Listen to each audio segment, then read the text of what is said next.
Hi friends, welcome back to our channel. ഇന്ന് നമ്മൾ നോക്കുന്നത് 8th സ്റ്റാൻഡേർഡിലെ അടിസ്ഥാന പാഠാവലി ആനുവൽ എക്സാമിന് വരാൻ സാധ്യതയുള്ള ചില പ്രധാനപ്പെട്ട ചോദ്യങ്ങളാണ്.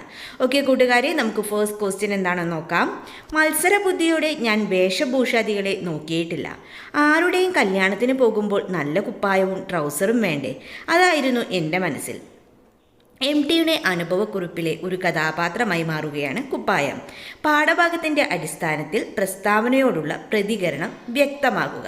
അതായത് നമ്മളോട് പ്രതികരണക്കുറിപ്പ് തയ്യാറാക്കാനാണല്ലേ പറഞ്ഞിട്ടുള്ളത്. എത്ര മാർക്കിൻ്റെ ക്വസ്റ്റ്യൻ ആണിത്? 4 മാർക്കിൻ്റെ ചോദ്യമാണ്. ഓക്കെ, നമുക്ക് എഴുതാം. 4ാം ക്ലാസ്സിൽ പഠിക്കുമ്പോൾ തനിക്കിടാൻ 3 ഷർട്ടും 2 ട്രൗസറും മാത്രമേ ഉണ്ടായിരുന്നുള്ളൂവെന്ന് ടി വാസുദേവൻ നായർ ഓർക്കുന്നു. അവയാകട്ടെ വില കുറഞ്ഞ തുണി കൊണ്ട് തുന്നിച്ചതായിരുന്നു. ക്ലാസ്സിൽ ഷർട്ടിടാത്ത കുട്ടികളും വരുന്നുണ്ട്. അതുകൊണ്ട് മത്സരബുദ്ധിയോടെ ആരുടെയും വേഷഭൂഷാദികളെ നോക്കിയിട്ടില്ല എന്ന് അദ്ദേഹം പറയുന്നു. അമ്മിണി ഓപ്പുവിൻ്റെ കല്യാണം നിശ്ചയിച്ച് വിവരം അറിഞ്ഞപ്പോൾ കല്യാണത്തിനിടാൻ നല്ല ഷർട്ടില്ലല്ലോ ചിന്ത അദ്ദേഹത്തെ വല്ലാതെ എന്നെ അലട്ടി. ഒടുവിൽ കിടക്കശീലയാണെന്ന് കൊച്ചുണ്ണിയേട്ടൻ പറഞ്ഞ് തുണി കൊണ്ട് ഷർട്ട് തയ്ച്ചത് അതുമിട്ട് കല്യാണത്തിന് പോയപ്പോൾ വാസുവിൻ്റേത് ഭംഗിയുള്ള കുപ്പായമാണെന്ന് എല്ലാവരും പറഞ്ഞു. വരൻ്റെ സംഘത്തെ പനിനീര് തളിക്കാൻ അദ്ദേഹത്തെ നിയോഗിക്കുകയും ചെയ്തു. അങ്ങനെ അപ്രതീക്ഷിതമായി ലഭിച്ച അംഗീകാരത്തിൻ്റെ ആഹ്ലാദവും ആത്മവിശ്വാസവും തോന്നി എന്ന് ടി പറയുന്നു. കുപ്പായം ഒരു കഥാപാത്രമായി തന്നെ ഈ ഓർമ്മക്കുറിപ്പിൽ നിറഞ്ഞു നിൽക്കുന്നു. അപ്പോൾ കൂട്ടുകാരും എന്ത് ചെയ്യുക? ഇതുപോലൊരു പ്രതികരണക്കുറിപ്പ് തയ്യാറാക്കുക. നെക്സ്റ്റ് ക്വസ്റ്റ്യൻ നോക്കാം. മിടുക്കത്തിയൻ മെയ്യിൽ തളിച്ചോട്ടെ തീർത്ഥം, ഉണ്മയുണ്മയിൽ ചേർന്നാൽ ഇമ്മിണി വലുതായിട്ടൊന്നുളവാകും താങ്കൾ ഒരുമിയ ദ്വൈതത്താൽ. ബഷീർ എന്ന ബല്യ ഒന്ന് വിഷ്ണുനാരായണൻ നമ്പൂതിരി. താൻ നേടിയ ഭൂഭാഗത്തിൽ ബഷീർ പുതിയ ലോകത്തിൻ്റെ കമ്പുകളും വിത്തുകളും നടുന്നു. കൂമനെയും പാമ്പിനെയും പുള്ളിനെയും കടവാതിലിനെയും ഭൂമിയുടെ മറ്റ് അവകാശികളെയും കണ്ടെത്തുകയും ചെയ്യുന്നു. മരുഭൂമികൾ പൂക്കുമ്പോൾ എൻ വിജയൻ. എന്താ കൂട്ടുകാരെ നമ്മളോട് പറഞ്ഞിട്ടുള്ളത്? മുകളിൽ കൊടുത്ത രചനാ സന്ദർഭങ്ങൾ കൂടി പരിഗണിച്ച് ബഷീർ സ്നേഹത്തിൻ്റെ ബല്യ 1 എന്ന വിഷയത്തിൽ പ്രഭാഷണം തയ്യാറാക്കുക. പ്രഭാഷണം എഴുതാനാണെങ്കിൽ 6 മാർക്കിൻ്റെ ചോദ്യമാണ്. അപ്പോൾ നമുക്ക് ആൻസർ എഴുതാം. പ്രിയപ്പെട്ട ശ്രോതാക്കളെ, മലയാളിയുടെയും അഭിമാനമാണ് ബേപ്പൂർ സുൽത്താൻ എന്നറിയപ്പെടുന്ന വൈക്കം മുഹമ്മദ് ബഷീർ. ഭൂമിയിലുള്ള സകല ജീവജാലങ്ങളെയും ഭൂമിയുടെ അവകാശികളായ കണ്ട മഹാനാണ് അദ്ദേഹം. ഇന്നത്തെ തലമുറയിൽ ബഷീറിനെ പോലെ മഹാനായ ഒരു വ്യക്തിയെ ചൂണ്ടിക്കാട്ടാനുണ്ടോ എന്നത് സംശയമാണ്. കുട്ടി മടിയിൽ മൂത്രമൊഴിക്കും എന്ന് കവി മുന്നറിയിപ്പ് നൽകുമ്പോൾ മിടുക്കത്തെയായി അവൾ എൻ്റെ മെയ്യിൽ തീർത്ഥം തളിച്ചോട്ടെ എന്നാണ് ബഷീറിൻ്റെ മറുപടി. കുഴിയാനയിലും ആടിലും പ്രപഞ്ചം മുഴുവൻ സ്നേഹത്തിൻ്റെ വ്യക്തിയാണ് വൈക്കം മുഹമ്മദ് ബഷീർ. കൂമനെയും പാമ്പിനെയും കോഴിയെയും എലിയെയും എല്ലാ ചരാചരങ്ങളെയും ഭൂമിയുടെ അവകാശികളായ അദ്ദേഹം കണ്ടു. സകല ചരാചരങ്ങളോടുള്ള സ്നേഹമാണ് ഈ പ്രപഞ്ചത്തിൻ്റെ ആധാരമാണെന്ന് വിശ്വസിച്ച് ആ മഹാപ്രതിഭയെ നമുക്ക് മാതൃകയാക്കാൻ കഴിയട്ടെ എന്ന് പറഞ്ഞുകൊണ്ട് എൻ്റെ വാക്കുകൾ ചുരുക്കുന്നു. നന്ദി, നമസ്കാരം. അപ്പോൾ കൂട്ടുകാർക്കും എന്താണ് ഇതുപോലൊരു പ്രഭാഷണം തയ്യാറാക്കാവുന്നതാണ്. ഓക്കെ, നമുക്ക് മറ്റൊരു ചോദ്യം നോക്കാം. കുട്ടിക്കാലത്തിൻ്റെ സ്വാതന്ത്ര്യവും കുസൃതിയും പുറത്തെടുക്കാൻ അവസരം കിട്ടാതിരുന്ന ആ കഷ്ടകാലങ്ങളിൽ ഒരു കൊച്ചല്ലേ പാവം, ഇത്തിരി കുസൃതി അതും കാണിച്ചോട്ടെ എന്ന സ്നേഹവായ്പായി ഞാനാ മഴകളെ ഇന്നു തർജ്ജമ ചെയ്യുന്നു. നനയാത്ത മഴ, പ്രിയ എസ്. ബാല്യകാലത്തെ നഷ്ടങ്ങളും ഇല്ലായ്മകളുമാണ് ഓർമ്മകളെ സമ്പന്നമാക്കുന്നത്. പാഠഭാഗങ്ങളിലെ മറ്റു സന്ദർഭങ്ങൾ കൂടി പരിഗണിച്ച് ലഘു ഉപന്യാസം തയ്യാറാക്കുക. ഇതുപോലൊരു ചോദ്യം കൂട്ടുകാർക്ക് എന്തായാലും പ്രതീക്ഷിക്കാവുന്നതാണ്. നമുക്ക് നോക്കാം, ആൻസർ നോക്കാം. ബാല്യകാലത്ത് നമുക്കുണ്ടായ അനുഭവങ്ങൾ ഒരിക്കലും നമ്മൾ മറക്കുകയില്ല. അത് നമ്മുടെ മനസ്സിൽ മായാതെ നിൽക്കുന്നവയാണ്. ആ ഓർമ്മകൾ ചിലപ്പോൾ നൊമ്പരമായി നമ്മുടെ മനസ്സിൽ എന്നും ഉണ്ടാവും.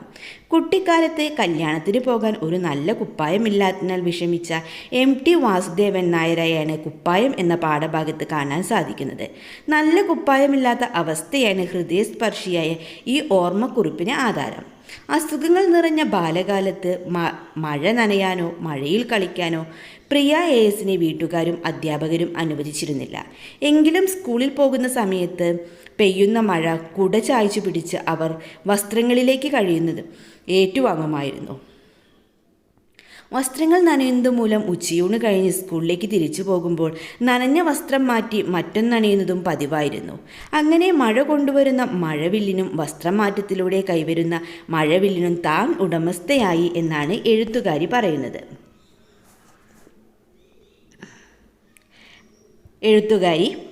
കുട്ടിക്കാലത്തിൻ്റെ സ്വാതന്ത്ര്യവും കുസൃതിയും പുറത്തെടുക്കാൻ ആവാതിരുന്ന വിഷമമാണ് നനയാത്ത മഴ എന്നതിലൂടെ എഴുത്തുകാരി പങ്കുവയ്ക്കുന്നത്. ബാല്യകാലത്ത് തങ്ങൾക്ക് ലഭിക്കാതെ പോയ ഓർമ്മകളാണ്, അനുഭവങ്ങളാണ് രണ്ടിടത്തുകാരും പങ്കുവയ്ക്കുന്നത് അല്ലേ. അപ്പോൾ കൂട്ടുകാർക്ക് എന്ത് ചെയ്യാം? ഇതുപോലെ ഒരു ലഘു ഉപന്യാസം തയ്യാറാക്കാവുന്നതാണ്. നമുക്ക് മറ്റൊരു ചോദ്യം നോക്കാം. എനിക്ക് കുട്ടിക്കാലം ഈ വയസ്സാം കാലത്താണല്ലോ, എനിക്കു തന്നെ ചിരി വരുന്നു. ഉപ്പ് ചുവയ്ക്കുന്ന ചിരിക്ക് ഉപ്പ് ചുവയുണ്ടാവാൻ കാരണം? ഓപ്ഷൻ നോക്കാം. ബാല്യത്തിലെ നഷ്ടങ്ങളെക്കുറിച്ചുള്ള നൊമ്പരം, കൂട്ടുകാരോട് ആവേശത്തോടെ മഴയെക്കുറിച്ച് പറഞ്ഞതുകൊണ്ട്, വയസ്സായി എന്ന യാഥാർത്ഥ്യം തിരിച്ചറിയുന്നതുകൊണ്ട്, ചിരിയിൽ പരിഹാസം നിറഞ്ഞതുകൊണ്ട്. ആൻസർ ഏതാണ്? അതെ, ബാല്യത്തിലെ നഷ്ടങ്ങളെക്കുറിച്ചുള്ള നൊമ്പരമാണ്. ചിരിക്ക് ഉപ്പ് ചുവയുണ്ടാവാൻ കാരണം? അതെ, ബാല്യത്തിലെ നഷ്ടങ്ങളെക്കുറിച്ചുള്ള നൊമ്പരം. ഓക്കെ, നെക്സ്റ്റ് ക്വസ്റ്റ്യൻ നോക്കാം. മഴ മരക്കൊമ്പുകളിൽ നിന്ന് നേരെ എൻ്റെ മനസ്സിലേക്കാണ് വീഴാറ്. മഴ പെയ്ത് മുറ്റത്ത് പായൽ കെട്ടുമ്പോഴാണ് ഞാൻ തെന്നി വീഴാറ്. അടിവരയിട്ട പദങ്ങളുടെ അർത്ഥവ്യത്യാസം കുറിക്കുക. ആദ്യത്തെ വാക്യത്തിൽ എന്താണ് കൂട്ടുകാരെ പറയുന്നത്? അതെ, ആദ്യ വാക്യത്തിൽ മഴ ഒരു അനുഭവവുമായി മനസ്സിൽ നിറയുന്നു എന്നാണ് അർത്ഥമാക്കുന്നത്. എന്നാൽ രണ്ടാമത്തെ വാക്യത്തിലോ? രണ്ടാമത്തെ വാക്യത്തിൽ മഴ പെയ്ത് മുറ്റത്തുണ്ടാകുന്ന പായലിൽ തെന്നി വീഴുന്നുവെന്നാണ് അർത്ഥം. ഓക്കെ, ആദ്യത്തെ വാക്യത്തിൽ എന്താണ്? മഴ ഒരു അനുഭവവുമായി മനസ്സിൽ നിറയുന്നു എന്നാണ് അർത്ഥമാക്കുന്നത്. രണ്ടാമത്തെ വാക്യത്തിൽ മഴ പെയ്ത് മുറ്റത്തുണ്ടാകുന്ന പായലിൽ തെന്നി വീഴുന്നുവെന്നാണ് അർത്ഥം. മറ്റൊരു ചോദ്യം നോക്കാം. വസ്ത്രം ആവശ്യത്തിനാണ്, ആഡംബരത്തിനല്ല. വർത്തമാനകാലത്ത് ആഡംബര ഭ്രമം വരുത്തുന്ന സാമൂഹിക മാറ്റങ്ങളെക്കുറിച്ച് നിരീക്ഷണക്കുറിപ്പ് തയ്യാറാക്കുക. ഓക്കെ, നമുക്ക് ആൻസർ എഴുതാം. പണ്ട് വസ്ത്രം നാണം മറയ്ക്കാനുള്ള മാർഗമായിരുന്നു. പക്ഷേ ഇന്ന് വസ്ത്രം ആഡംബരം കാട്ടാനുള്ള ഒരു ഉപാധിയായി മാറിയിരിക്കുന്നു. സാധാരണക്കാർക്ക് 1-2 ജോഡി വസ്ത്രങ്ങളാണ് പണ്ട്. പണക്കാർ പോലും ആവശ്യത്തിനുള്ള വസ്ത്രങ്ങളെ വാങ്ങിയിരുന്നുള്ളൂ. എന്നാൽ ഇന്നത്തെ സ്ഥിതി അതല്ല. ഇന്ന് ഏറ്റവും പുതുപുത്തൻ ഫാഷനുള്ള വസ്ത്രങ്ങളാണ് സാധാരണക്കാരും പണക്കാരും ഒരുപോലെ വാങ്ങിക്കൂട്ടുന്നത്. അതിനുദാഹരണമാണ് മുക്കിനും മൂലയിലും ഉയർന്നുകൊണ്ടിരിക്കുന്ന തുണിക്കടകൾ. എന്തൊക്കെയാണ് നമുക്ക് നിരീക്ഷണക്കുറിപ്പ് തയ്യാറാക്കാവുന്നത്? എന്തൊക്കെ പോയിന്റ്സ് നമുക്ക് എഴുതാം? യെസ്, പണ്ട് വസ്ത്രം നാണം മറയ്ക്കാനുള്ള മാർഗമായിരുന്നു. പക്ഷേ ഇന്ന് എന്താണത്? വസ്ത്രം ആഡംബരം കാട്ടാനുള്ള ഒരു ഉപാധിയായിട്ട് മാറിയിരിക്കുന്നു. സാധാരണക്കാർക്ക് 1-2 ജോഡി വസ്ത്രങ്ങളാണ് പണ്ട്. പണക്കാർ പോലും ആവശ്യത്തിനുള്ള വസ്ത്രങ്ങളെ വാങ്ങിയിരുന്നുള്ളൂ. എന്നാൽ ഇന്നത്തെ സ്ഥിതി അതല്ല. എന്താണ്? ഇന്ന് ഏറ്റവും പുതുപുത്തൻ ഫാഷനുള്ള വസ്ത്രങ്ങളാണ് സാധാരണക്കാരും പണക്കാരും ഒരുപോലെ വാങ്ങിക്കൂട്ടുന്നത്. അതിനുദാഹരണമാണ് ഇന്ന് മുക്കിനും മൂലയിലും ഉയർന്നുകൊണ്ടിരിക്കുന്ന തുണിക്കടകൾ. അപ്പോൾ കൂട്ടുകാരെന്ത് ചെയ്യുക? ഇതുപോലെ നിങ്ങളുടെ ഒരു നിരീക്ഷണക്കുറിപ്പ് എഴുതുക. ഓക്കെ, എൻ്റെ കൂട്ടുകാരെ, ക്വസ്റ്റ്യൻ പേപ്പറിൽ ഒരുപാട് ക്വസ്റ്റ്യൻസ് നമ്മൾ ഡിസ്കസ് ചെയ്ത് കഴിഞ്ഞ വീഡിയോയിലൂടെ. നിങ്ങൾക്ക് വീഡിയോ യൂസ്ഫുള്ളായി തോന്നുകയാണെങ്കിൽ തീർച്ചയായും ലൈക്ക് ചെയ്യുക, കമൻറ്റ് ചെയ്യുക. ഓക്കെ കൂട്ടുകാരെ, നമുക്ക് മറ്റൊരു വീഡിയോയുമായി വീണ്ടും കണ്ടുമുട്ടാം. Okay, by.